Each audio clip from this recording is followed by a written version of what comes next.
գարբրեի վրա պահեիր, որ փոխանցեիր երաժշտությունը ինձ։ Այ միշտ պետք է, երբ որ դու մի բան նվագում ես, մի հատ լսես, տեսնես կողքին է ինչ է նվագում, այդ նվագի մեջ օրինակ ինչ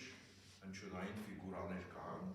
ու փորձես ոչ թե իմիտացնես իրան, այլ վերցնես այդ գաղափարը ու փորձես ինչ-որ մի վարիացիայով առաջնաս, որովհետև քո վարիացիան նոր իդեա կտա երաժշտի այս բանին ինձ։ Ու այդտենց մենք սենց շղթայական կփորձենք զարգացնենք փոքրիկ երաժշտական նյութը։ Ինչու շատ լավ ստացվեց վերջում։ Համաձայն չես։ Լավ էր մաժորը։